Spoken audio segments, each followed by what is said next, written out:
আসসালামু আলাইকুম বন্ধুরা। আজকে আমি যে বিষয়টি নিয়ে কথা বলবো, বিষয়টি হলো অটোক্যাড 2007-এর পেজ সেটআপের বিষয় নিয়ে। তো একটা অটোক্যাডে আপনি প্রথমে কাজ করতে গেলে প্রথমেই আপনাকে পেজটি সেটআপ করে নিতে হবে। অর্থাৎ আপনার কাজের সুবিধার ক্ষেত্রে পেজটি আপনাকে সাজায় নিতে হবে এক কথায়। তো এই পেজটি সাজাইতে হলে কি কি করতে হবে সেটা নিয়েই আজকে আমার আলোচনা। তাহলে চলুন শুরু করা যাক। প্রথমে আমরা এই যে অটোক্যাডের যেই এটি দেখতেছি, এটাতে ক্লিক করব, আইকনটিতে ক্লিক করব। ক্লিক করার পর আমাদের সামনে দেখেন এরকম একটা পেজ ওপেন হবে। যারা নতুন বিগিনার্স আছো তোমরা হয়তো বা বুঝবে না, কিন্তু যারা হয়তো বা একটু অটোক্যাড পারেন তারা বুঝবেন। তো নতুনদের ক্ষেত্রে যেটা বলতে চাই সেটা হচ্ছে যে প্রথমে এরকম একটা পেজ আসবে। আসার পর এখানে আপনারা কি করবেন, এখানে আপনারা প্রথমেই ফরম্যাটে চলে যাবেন। ফরম্যাটে গিয়ে দেখবেন যে এখানে ইউনিটস নামে একটা অপশান আছে। ইউনিটসে যে দেখেন এখানে ডেসিমেল নামে এক অপশান আছে। ডেসিমেলে গিয়ে আপনারা আর্কিটেকচারাল করে দিবেন। আর প্রেসিশনটা যেহেতু কাজের ক্ষেত্রে 00 রাখা ভালো, সেহেতু 00 করে দিবেন। তো আমি এটাতে ওকে করলাম, বাস এটাতে আমার কাজ হয়ে গেল। ও এটার সংক্ষিপ্ত হচ্ছে ইউএন লিখে ইন্টার লিখে, তাইলে আপনাদের এটা চলে আসবে। ইউএন লিখে ইন্টার দিলে আপনাদের ইউনিটসের এটা বের হয়ে যাবে। এটা হচ্ছে শর্টকাট অপশান। তো এরপর কি করব আমরা, এরপর হচ্ছে আমাদের আবার সেই ফরম্যাটে যাব। গিয়ে আমাদের এখানে এই যে ডাইমেনশন স্টাইল আছে, ডাইমেনশন স্টাইলে ক্লিক করব। ডাইমেনশন স্টাইলে ক্লিক করলে দেখেন বন্ধুরা এরকম একটা পেজ আসবে, এরকম একটা অপশন আসবে। আসার পর এখানে আমরা এই যে মডিফাই নামে যে অপশনটি আমরা দেখতেছি, মডিফাই, এই যে এটা মডিফাই, এই মডিফাই ক্লিক করব। ডবল ক্লিক করব, করার পর এরকম একটা পেজ আসবে। আসার পর দেখেন এখানে আছে টেক্সট, কিন্তু আমরা প্রথম থেকে লাইন থেকে শুরু করব। লাইন থেকে শুরু করলে দেখেন এখানে এই আপনি কাজ করতে গেলে যেই অপশনগুলো দেখাবে এটা হচ্ছে এই পেজটা। তো এরকম আসবে আপনার বর্তমানে যে পেজ সেট আপ করা আছে, এটাতে আপনার এরকম অপশন আসবে, মানে এরকম ডাইমেনশনগুলো আসবে আর কি। তো এখন কি করব আমরা, এখানে আমরা কালার বাই ব্লক আছে, আমরা ডাইমেনশন কালার সব সময় হোয়াইট রাখার চেষ্টা করি। কারণ হোয়াইট রাখলে হয় কি বোঝা যায় আর কি, পরবর্তীতে প্রিন্ট দিলে অথবা পিডিএফ ফাইল করলে এই ডাইমেনশনগুলো বোঝা যায়। তো লাইন টাইপ বাই ব্লক আমরা বাই লেয়ার করে দিব। হ্যাঁ, লাইন ওয়েট বাই লেয়ার সবগুলো বাই লেয়ার করে দিব। আর এখানে 00 আছে, এখানে 6 করে দিব, এই যে বেজ লাইন স্পেসিং আর কি। এখানে কালার বাই ব্লক এখানে হোয়াইট করে দিব। হ্যাঁ, এক্সপেক্ট লাইন বাই লেয়ার, এগুলো সব বাই লেয়ার করে দিতে হবে আর কি। হ্যাঁ ভাই, তো বাই লেয়ার করে দেওয়ার পর আমাদের লাইন্সের কাজ শেষ। এই যে লাইন্স আছে, এখানে লাইন্সের কাজ আমাদের মোটামুটি শেষ। এখন সিম্বলস অ্যান্ড অ্যারোস, এখানে গিয়ে আপনাদের একটা পছন্দের মতো, আমি সাধারণত আর্কিটেকচারাল ক্লিকটা ইউজ করি।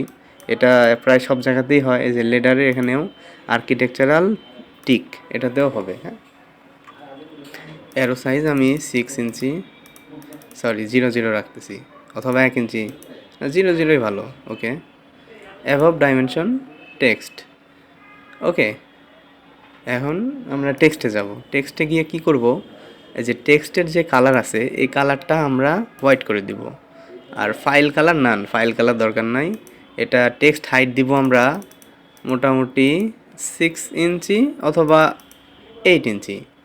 তো আমি কাজের সুবিধার্থে 6 ইঞ্চি দেই। তো আপনারা এটাও চাইলে রাখতে পারেন। আর এটা হচ্ছে আইএসও স্ট্যান্ডার্ড, এটাতে আপনারা আইএসও স্ট্যান্ডার্ড করে দিবেন। সেন্টার এগুলা কিছু করতে হবে না, আর এগুলা যা আছে তাই থাকবে। এখানে টেক্সট স্টাইলে গিয়ে আপনারা যে থ্রি থ্রি ডটে ক্লিক করবেন। ক্লিক করার পরে দেখেন এরকম একটা পেজ চলে আসবে। আসার পর আপনার যে স্টাইল নেম যে আছে এটা স্ট্যান্ডার্ডই থাকবে, সমস্যা নাই। ফন্ট নেম এখানে আপনি হচ্ছে তাহমা ইয়েটা ভালো আর কি, স্টাইলটা ভালো তাহমা। হ্যাঁ, তো এটাই দিয়ে দিবেন, এটাই থাকবে আপাতত। অ্যাপ্লাই করলাম, ক্লোজ করার পরে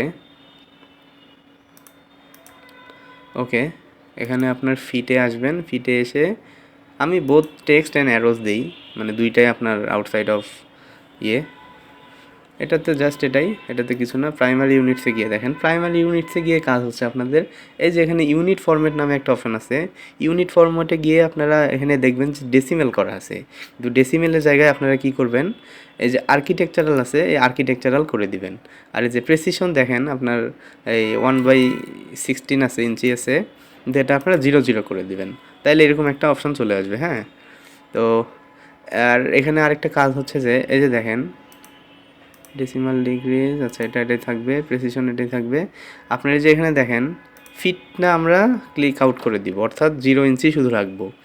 আর apply to layout dimension only, এটাতে আমরা একটা ক্লিক করে দিব। তাহলে কি হবে যে শুধু আপনার যে ডাইমেনশনের যে আপনার ইয়ে করবেন, মানে যেখান থেকে মাপটা নেবেন আর কি, সেটাই শুধু আসবে, অন্য কোনো আসবে না। তো এটাতে হয়ে গেল। আর অল্টারনেট ইউনিটস এটা দরকার নাই, টলারেন্স ইউনিট এটাও দরকার নাই, জাস্ট আমরা ওকে করে দিব। ওকে করার পরে আমরা এখানে সেট কারেন্ট করে দিব, মানে এটাতে আমাদের স্ট্যান্ডার্ড হয়ে গেল, এই ডাইমেনশনটা আর কি সেট আপ হয়ে গেল। তো এখন দেখবেন যে এই যে আমাদের এক্স ওয়াই এই এটা এরকম আসতেছে। এখানে আমরা গিয়ে কি করব, যে এখানে ভিউয়ে যাব, ভিউয়ে গিয়ে আপনারা ডিসপ্লেতে যাব। ডিসপ্লেতে যাওয়ার পর এই যে ইউসিএস আইকন নামে একটা অপশন আছে, এখানে আছে অন আর অরিজিন। আমরা এই অরিজিনের মাঝখানে যেই টিকটি আছে, টিক চিহ্ন আছে, এই টিক চিহ্নটি তুলে দিব। অর্থাৎ দেখেন আর আমাদের এরকম হচ্ছে না, জুম আউট জুম ইনে আর এটা হচ্ছে না।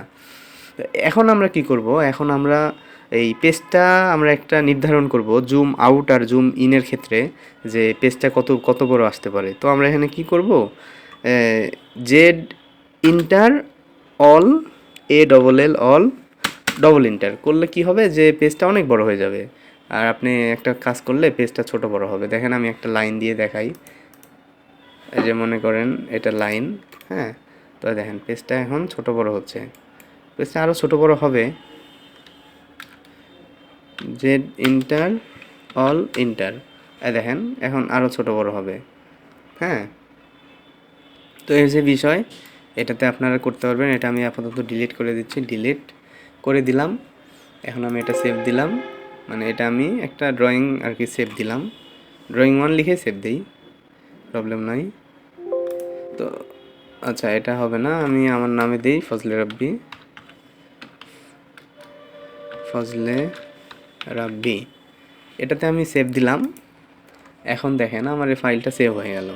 এখন আপনারা কি কাজ করবেন, এখন আপনারা আমার আপাতত এখানে আছে এগুলা দেখেন, এই যে এই ডাইমেনশন লাইন, তারপর আপনার কি বলে এটা, এটা হচ্ছে আপনার ওই কপি মুভ, তারপর মিরর, এগুলা করার জন্য রিমুভ, এগুলা করার জন্য যে অপশানটা থাকে আর কি, যে বারটা থাকে, এটা এখানে আছে। আর এই সাইডে আপনার লাইন, মাল্টি লাইন, তারপর এই কি বলে কনস্ট্রাকশন লাইন, এই পলিগন, রেক্ট্যাঙ্গেল, এগুলো সব অপশন এর মধ্যে পাবেন আর কি। হ্যাঁ, তো এখন আপনাকে কি করতে হবে, এখন আপনাকে যেটা করতে হবে সেটা হচ্ছে ওএস লিখে ইন্টার দিবেন। ওএস মানে এটা হচ্ছে আপনার স্ন্যাপ, অথবা আপনার এটা কি অপশন বলে, হ্যাঁ এটা হচ্ছে ড্রাফটিং সেটিং বলে, এটা স্ন্যাপ আরিয়া। দেখেন এখানে সবগুলোতে যদি আমার এখানে টিক দেওয়া আছে, কিন্তু আপনাদের যদি টিক না দেওয়া থাকে তাহলে কি করবেন, ক্লিয়ার অল লিখে ক্লিয়ার অলে ক্লিক করবেন, আবার এরপর সিলেক্ট অল দিবেন। সিলেক্ট অল দেওয়ার পরে ওকে, মানে আপনাদের এটা প্রত্যেকটাতে করতে হবে, এটাতে আর কোনো কিছু করার দরকার নাই। এই আপনার হয়ে গেল মোটামুটি। এখন আপনার সব কিছু ধরবে, এটা লাইন, ওয়েট, মিডিল পজিশন, এই লাইন টাইপ সব কিছু ধরবে আর কি। তো এখন আমরা কি করব, এখন আমরা অপশনে যাব, ওপি লিখে ইন্টার দিব। ওপি লিখে ইন্টার দিলে দেখেন এরকম একটা অপশন আসবে। অপশন আসার পর এই যে আমরা ফাইলসে কিছু করতে হবে না, ডিসপ্লেতে যাব। ডিসপ্লেতে গিয়ে আমাদের এই যে কোষার সাইজ, তারপর রেফারেন্স এডিট, এগুলো আমরা একটু বড় করে দিব, আপনাদের সুবিধার মতো করে দিবেন আর কি আপনারা। হ্যাঁ, তো আপনারা সুবিধা মতো আপনারা করে দিবেন। Open and save, open and সেভে গিয়ে দেখেন এখানে অটোমেটিক সেভ নামে একটা অপশন আছে, মানে 5 মিনিট পর পরে আপনার ফাইলটা, যে আপনি ফাইলে কাজ করবেন সেই ফাইলটা অটোমেটিক সেভ হবে। এখন আপনি যদি এটা চান তাহলে অটোমেটিক সেভ আপনি নাও করে দিতে পারেন, আবার যদি ইচ্ছা করেন তাহলে এটা দিয়েও দিতে পারেন, এটা আপনাদের পার্সোনাল বিষয়, আপনার এটা কাজ করবেন আপনারা বুঝবেন। এখন আপনারা কি করবেন, প্লট অ্যান্ড পাবলিশে যাবেন। পাবলিশে গিয়ে দেখেন এখানে আপাতত করার কোনো কাজ নাই, আমি দেখতেছি না। আচ্ছা এটাতে কাজ নাই। সিস্টেমে যাবেন, সিস্টেমে গিয়ে সিস্টেমেও কোনো কাজ নাই, সিস্টেমেও কাজ নাই। ইউজার প্রেফারেন্স এটাতে যাবেন, এটাতে গিয়ে দেখেন ডাবল ক্লিক কাস্টমাইজেশন। আচ্ছা এটা ডাবল ক্লিক বাদ দিলাম। ডাবল ক্লিক কাস্টমাইজেশনে গিয়ে দেখেন এখানে ডিফল্ট মেনু, শর্টকাট মেনু আছে। আমি এখানে কি করব, এই আমি রিপিট লাস্ট কমেন্ট, মানে আপনি এখন যেই কমেন্ট দিয়ে কাজ করবেন সেই কমেন্টটা আপনি যদি রাইট ক্লিক করেন, তাহলে মনে করেন যে আবার অপশন, মানে রিপিটভাবে অপশনটা হবে repeat last comment, edit mode. এটাতেও আমি রিপিট লাস্ট কমেন্ট দিলাম। আবার কমেন্ট মোড এটাতে ইন্টার দিলাম, মানে আপনি এটাতে দিলে ইন্টার অপশনটা কাজ হবে। এখন আমি এটাতে অ্যাপ্লাই অ্যান্ড ক্লোজ দিলাম। দেওয়ার পর যে হয়ে গেল। এখন হচ্ছে ড্রাফটিংয়ে গিয়ে দেখেন এটাতে আপনারা একটু সাইজটা বড় করে দিবেন, এই মেকার সাইজ আর অ্যাপারচার সাইজটাও একটু বড় করে দিবেন। দরকার নাই, যদি আপনারা চান সেটা আপনাদের বিষয়, আপনাদের ব্যাপার, ছোট বড় করা যায়। তো এখান থেকে আর কিছু করার দরকার নাই। সিলেকশনে গিয়ে এটা একটু বড় করে দিবেন। হ্যাঁ, এটা একটু ছোট থাকে। প্রোফাইলস এটা আপাতত দরকার না। এখন আমরা কি করব, অ্যাপ্লাই ক্লিক করব। অ্যাপ্লাই ক্লিক করার পর এটা অ্যাপ্লাই করে দিলাম, ওকে দিয়ে দিলাম। এই দেখেন আমার মোটামুটি একটা চলে আসছে, মোটামুটি একটা পেজ সেটআপ চলে আসছে। এখন আমি এটা সেভ করে দিব। কন্ট্রোল এস দিয়ে সেভ করব, অথবা এই কর্নারে সেভের অপশন আছে, সেভ দিয়ে দিলাম। দেওয়ার পর এই যে দেখেন আমার মোটামুটি পেজ সেটআপ হয়ে গেল। এখন আমি এই পেজে আমি আমার কাজগুলো করতে পারবো। অটোক্যাডের সামনে যে কাজ হবে সেই কাজগুলো আমি এই পেজের মধ্যে করতে পারবো। তো বন্ধুরা, ঠিক আছে, আজকে এই পর্যন্তই। আগামী পর্বের জন্য আপনারা প্রস্তুত থাকবেন আর কি, মানে আমার সাথে থাকবেন আর কি, আমাকে সাপোর্ট দিবেন। আমি যাতে আপনাদের আপনাদের জন্য বিভিন্ন রকমের কাজ আমি আপনাদের সাথে শেয়ার করতে পারি। হ্যাঁ, আমি যেন আপনাদেরকে এগুলা ভালোভাবে বুঝাইতে পারি। তো আমার জন্য দোয়া করবেন আর কি, আর আমাকে একটু সাপোর্ট করবেন, আমি যেন সামনে আরও আগাইতে পারি। হ্যাঁ, আমি যতটুকু জানি আর কি ততটুকু আপনাদের সাথে শেয়ার করার চেষ্টা করব। তো ঠিক আছে বন্ধুরা, আজকে এই পর্যন্তই। আগামী এপিসোডের জন্য অপেক্ষা করুন। আল্লাহ হাফেজ।